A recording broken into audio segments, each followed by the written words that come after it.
design projects and animations for the Story Theater Company in Ames. So I want to thank both of them for being here and joining us today for this special story. And with no further ado, we'll go ahead and start reading it. Can you put us on this side of Grandma's lap so you can see the screen? Okay, we have to do a little adjustment here. Okay. So this is our Kevin and I's youngest granddaughter. Wait. Okay, so are we ready? Terrace Hill, that grand old lady of the prairie, loved company, especially at Christmas. But this Christmas Eve, the family was away. There was no company. Terrace Hill brooded under a blanket of snow. Her halls were dark and silent, and not a creature was stirring, except for a mouse, Roscoe, who peered out of the tower, whiskers twitching and a tummy growling. No company for Christmas. No crumbs in the dining room? Well, he'd have to scurry down to the basement and raid the pantry. But most importantly, he needed to avoid the cat. Down below in the kitchen, Martina, the cat, sulked. No company for Christmas? No admirers offering her tasty tidbits? Not that she ever ate anything the first time it was offered, because humans had to know who was the boss in this mansion. Thump! Roscoe paused in mid-scurry. He felt something. Terrace Hill groaned with age sometimes, but never like that. That felt like a gigantic cat. Roscoe shivered. Be brave, he told himself. His tummy gurgled. Bang! Martina's ears perked up. She'd heard something. She uncurled herself and began to slink up the basement stairs. Terrace Hill had heard it too. Where had that noise come from? Was it inside? Oh, my timbers, oh, my arches. What if it's an intruder? Terrace Hill rattled the radiator in the groundskeeper's room. Wake up! Wake up! Earl, the groundskeeper, was startled. He'd been dreaming of stringing up lights and hanging holly. Nonsense. There's no company this Christmas. The radiator clanked. Boy, that old girl must be worked up over something, thought Earl. Keep your shingles on. I'm coming, Earl told Terrace Hill, and he headed downstairs. Shuffle, shuffle, scrape. Martina paused in the East Hall. That noise sounded like rats, giant rats. Martina despised rats. She eyed the tiger rug on the reception room floor. Too bad it couldn't get up and go look. Martina flipped her tail. She was braver than any old tiger. Thump, thump. Roscoe stopped in mid-scurry. What was that? His nose quivered and raced across the second floor. That sounded like prowlers. Earl's heart skipped a beat. Courage, courage, he told himself. Oh, my timbers, oh, my arches. Terrace Hill clung to her shingles. The sound kept moving. Was it pirates? Firemen? She moaned down the dumbwaiter at the chef. Danger! Danger! Priscilla, the chef, looked up from her spy novel. No company for Christmas meant no parties. No stewing, no roasting, no baking. Good thing she had the adventures of Agent X to keep her company. Danger, danger, fire, tornado, tsunami. Terrace Hill flared the boiler so that it growled like a bear. Priscilla jumped up. Goodness gracious, who's there? Her knees knocked together. What would Agent X do at a time like this? Priscilla wondered. She grabbed a ladle and she crept upstairs.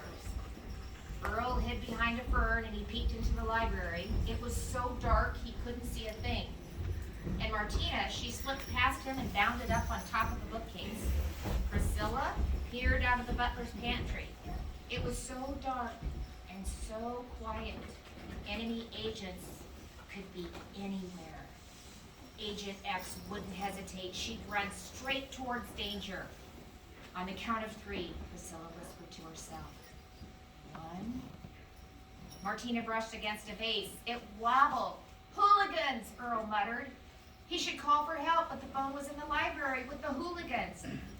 Meanwhile, Roscoe crouched on the banister at the top of the main stairs. It was a straight slide down to the main level and a quick dash to the butler's pantry. He knew of a hole there just big enough for a mouse to squeeze through. Priscilla whispered.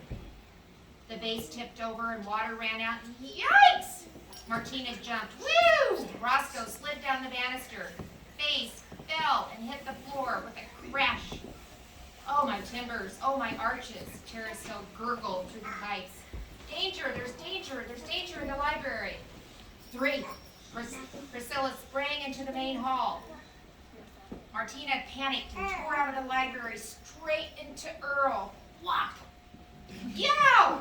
Earl cried, bowled over by the hooligan. Roscoe grabbed for the lampshade on the bottom of the banister and he missed. Whoops! He sailed off into space. Smack! Roscoe slammed into Priscilla's stomach and slid. Whop! Straight into the pocket of her housecoat. Priscilla shrieked and dropped the ladle. They got me! They got me! She cried. She stumbled forward and tripped over something. Phew! The enemy agents cried as Priscilla flew head over heels atop of them.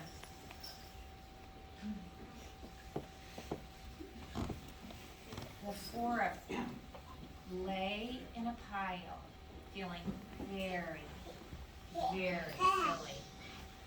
Martina untangled herself from Earl, who unwound himself from Priscilla, who plucked Roscoe off the end of her nose with a woo shudder and set him on the carpet.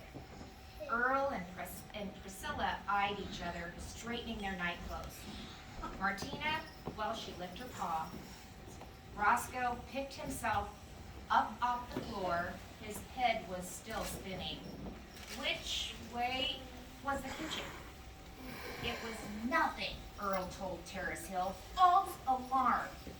But before Terrace Hill could jangle a doorknob in response, a thud echoed through the hall.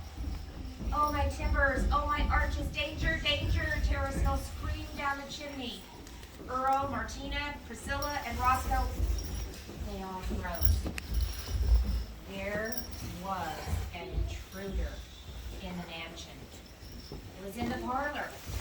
Nerves quaking, arms shaking, knees knocking. The 4 of them crept down the hall. Hooligans, Earl muttered. Enemy agents, Priscilla breathed. Lions, Roscoe wondered. Tigers, Martina grumped. You could never depend on them when they want. They all peeked around the doorframe into the parlor. An ominous shadow stood next to the fireplace. On the count of 3, Priscilla whispered. 1. Zap! The lights came on with a blinking flash, and there, under the great chandelier, was Santa! Yes! At first, the 4 of them stood in stunned silence. They'd forgotten all about Santa. Priscilla winced. She'd even forgotten to set out, she forgot to set out milk and cookies. Whoa. My dear Terrace Hill, Santa said with a chuckle. Did you think I'd forgotten you? He pulled out a fancy package from his bag. Shall I open it for you? If she hadn't already been read, Terrace Hill would have blushed to her ease. She creaked the floorboard. As you wish. Santa opened the gift, scooped out a music box, and wound the key. The strains of Silent Night tinkled through the room. Oh, my timbers, oh, my arches, Terrace Hill murmured. As the music played, it was as if the ghost of every carol, ever sung reverberated through her halls. Earl, Priscilla, Roscoe, and Martina closed their eyes, remembering the scents and the sounds, the joy and the laughter of Christmas. And then the music box fell silent. Santa pulled more gifts out of his bag. A bow for Martina, cheese for Roscoe, a tennis racket for Earl, and the latest adventure of Agent X for Priscilla. I always travel with little snacks, Santa told them with a twinkle in his eye. And out of his bag came a pot of hot chocolate, a tin of cookies, and a cake. They had a very merry time until Santa bid them good night. Then creeping off to bed, Earl, Martina, Priscilla, and Roscoe all thought the same thought. Next time, I'll be brave. And when all the lights were out, Terrace Hill, that grand old lady of the prairie, settled into her snowy covers and dreamed